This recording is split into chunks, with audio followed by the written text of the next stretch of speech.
வட மாநிலம் வந்து நாங்கள் போகும்போதே எங்களுக்கு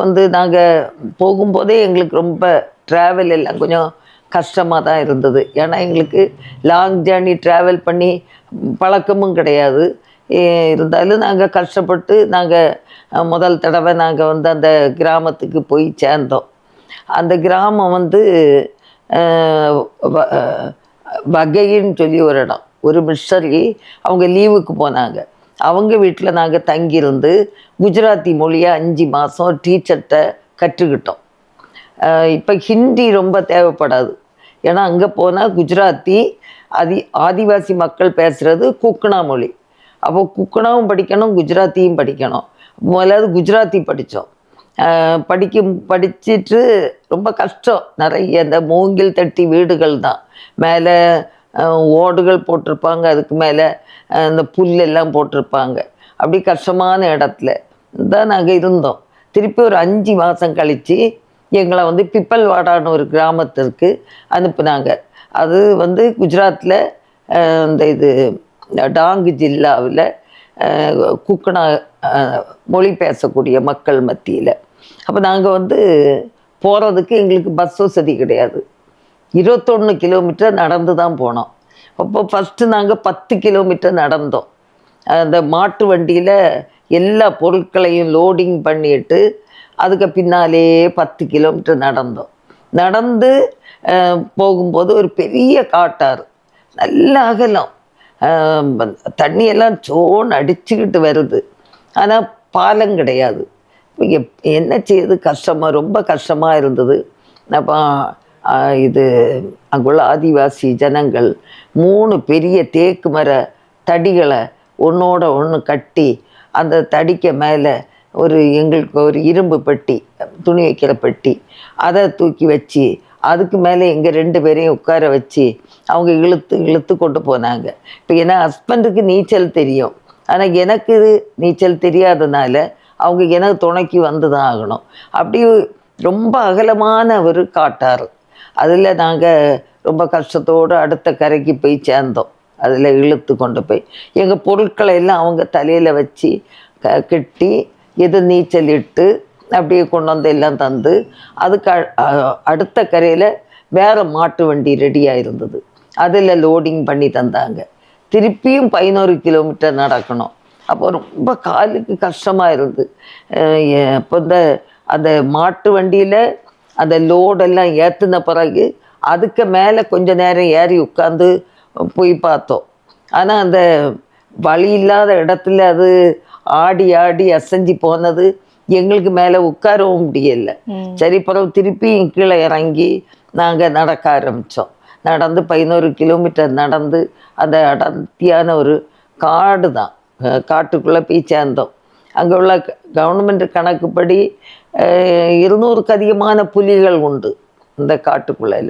அப்புறம் விதவிதமாக பாம்புகள், எந்த நேரம் வரும்னு தெரியாது. மூங்கில் தட்டி வீடுகள் தான், மேலே ஓடு போட்டு புல் போட்டிருப்பாங்க.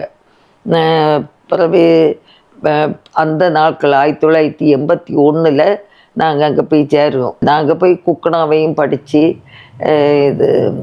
ஊழியத்தை ஆரம்பித்தோம். ஆனால் எங்கள் மனசில் நம்ம இவ்வளோ கஷ்டமான ஒரு இடத்துல வந்திருக்கோமே. ஏன்னா எனக்கும் 32 வயசு, என் ஹஸ்பண்டுக்கும் 39. அப்போ இந்த சூழ்நிலையில் இந்த காட்டுக்குள்ளால் நம்ம வந்திருக்கிறோம். கொஞ்சம் நல்ல வசதியான ஒரு இடம் தந்திருந்தாங்கன்னா நல்லா இருந்திருக்குமே. ஊட்டியில் எவ்வளோ வசதியாட்டு நம்ம இருந்தோம். ஏன் இப்படி ஒரு கஷ்டத்தை அனுபவித்தோம்? ஒரு நல்ல இடம் பார்த்து தந்தால் கூட நல்லா இருக்குமேன்னு 2 பேரும் உடஞ்சிட்டோம். ஏற்கனவே வேலையை விட்டு போனனால ஃபேமிலியிலெல்லாம் 2 பேருக்கும் ஏதோ பைத்தியம் பிடிச்சி பிள்ளைகளை கொண்டு ஹாஸ்டலில் எங்கேயோ விட்டுட்டு இவங்க வட இந்தியா போனாங்களாம்.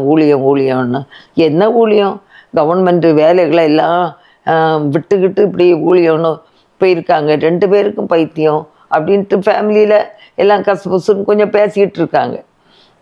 நான் போய் பார்த்த பிறகு எங்கே போனாலும் 1 கிலோமீட்டர், 21, 25 கிலோமீட்டர்னாலும் நாங்கள் நடந்து தான் ஊழியத்துக்கு போனோம். அப்போ அது ஒரு கஷ்டம். ஒரு வசதியுமே இல்லை. ஒரு 50 பைசாவுக்கு சீனின்னு கேட்டால் அழுகி உருகி பாயிற மாதிரி வெல்லம் கொஞ்சம் தருவாங்க. அதில் ஈச்சி புழு எல்லாம் இருக்கும். அதை கொஞ்சம் தண்ணியில் கலக்கி ஃபில்டர் பண்ணணும். எதுவுமே சரியாக வாங்க கிடைக்காது. இப்போ ஆஸ்பத்திரி போனாலும் 21 கிலோமீட்டர் போகணும். ஒரு நல்ல பொருட்கள் வாங்கினாலும் 21 கிலோமீட்டர் போகணும். இந்த நதியில் நீச்சல் அடித்து தான் போகணும். இப்போ எப்பவுமே அது முடியாத நிலைமை. பேங்குக்கு போனாலும் நீச்சல் அடித்து தான் போகணும். அப்படி எல்லாம் கஷ்டம். இப்படி ஒரு பரிதாபமாக ஒரு இடத்துக்கு ஏசப்பா நம்மளை அங்கே கொண்டாந்துட்டாங்கன்ட்டு நல்லா அழ ஆரம்பிச்சிட்டோம். அழுது ஆண்டவரே எதுக்கு ஏன் வந்தோம், எதுக்கு வந்தோம் அப்படின்னு சொல்லி. சரி, இனி இப்படி கேள்வி கேட்டு பிரயோஜனம் இல்லை. நம்ம இனி எப்படியாவது வெளியில் போவோன்ட்டு இந்த சுதேச ஊழியர்கள் 2 பேர் உண்டு. கொஞ்சம் 5ஆம் கிளாஸ் படித்தவங்கள அந்த சுதேச ஊழியராட்டு நாங்கள் அவங்க ஏற்கனவே பார்த்து வச்சுருந்த 2 தம்பிமார் அவங்க துணையோட பரடிப்பாடான்னு ஒரு கிராமத்துக்கு நாங்கள் போனோம். அந்த பரடிப்பாடா கிராமத்துக்கு போகும்போது நிறைய ஜனங்கள் கூடி நிற்கிறாங்க. அதில் ஒரு மந்திரவாதியும் உட்கார்ந்துட்டுருக்காரு. அந்த வீட்டு ஓனருக்கு வாலிப பையனுக்கு கடுமையாக வயிற்று வலி, தாங்க முடியாமல் கஷ்டப்படுறான்.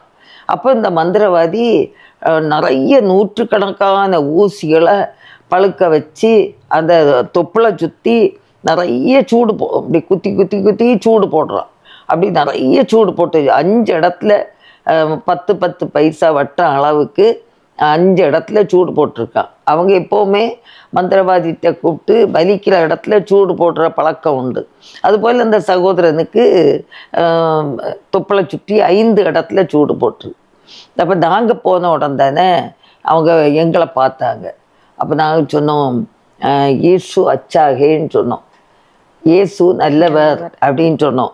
உடனே தமிழ் பிரார்த்தனா அப்படின்னு கேட்டோம். தமிழில் ஜோம் பண்ணட்டா அப்படின்னு கேட்குறதுக்கு தமிழ் பிரார்த்தனா அப்படின்னோம். உடனே அவங்க தலையாசைச்சாங்க. நாங்கள் தமிழில் ஜோம் பண்ணோம். ஜோம் பண்ணிட்டு வீட்டுக்கு போகிறோன்ட்டு வீட்டுக்கு வந்தோம்.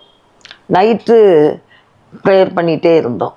ஆண்டவரே, ஒரு தாங்க முடியாத ஒரு வயிற்று வலிக்கார தம்பிக்கு நாங்கள் ஜெபம் பண்ணியிருக்கோம்.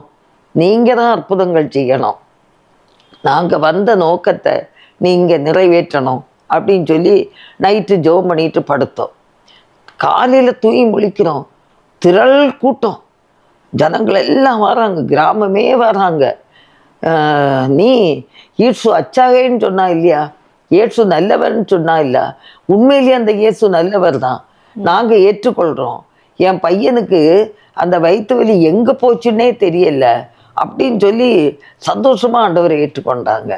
எங்களுக்கு அதுக்கு பிறகு ஏன் வந்தோம், எதுக்கு வந்தோம் அந்த கேள்வி முற்றிலும் அன்னோட போயிட்டு இனி உற்சாகமாக ஊழியம் செய்யணும். இவ்வளோ வேதனையோட கண்ணீரோட வாழ்கிற பிள்ளைகளுக்கு ஆண்டவர் ஏற்ற காலத்தில் எங்களை அழைத்து வந்தாருன்னு சொல்லி ரொம்ப தைரியமாக ஊழியம் செய்ய ஆரம்பித்தோம். இன்னும் நிறைய அற்புதங்கள் தந்தாங்க. ஒரு 6 மாசத்துல 128 பேர் ஒரே நாளில் ஞானஸ்நானம் பெற்று திருச்சபையில் சேர்ந்தாங்க. அல்லேலூயா. அதுக்கப்புறம் எங்களுக்கு மனசில் நல்ல சந்தோஷமும் உற்சாகத்தோடு அந்த ஊழியத்தை செய்யணும்னு சொல்லி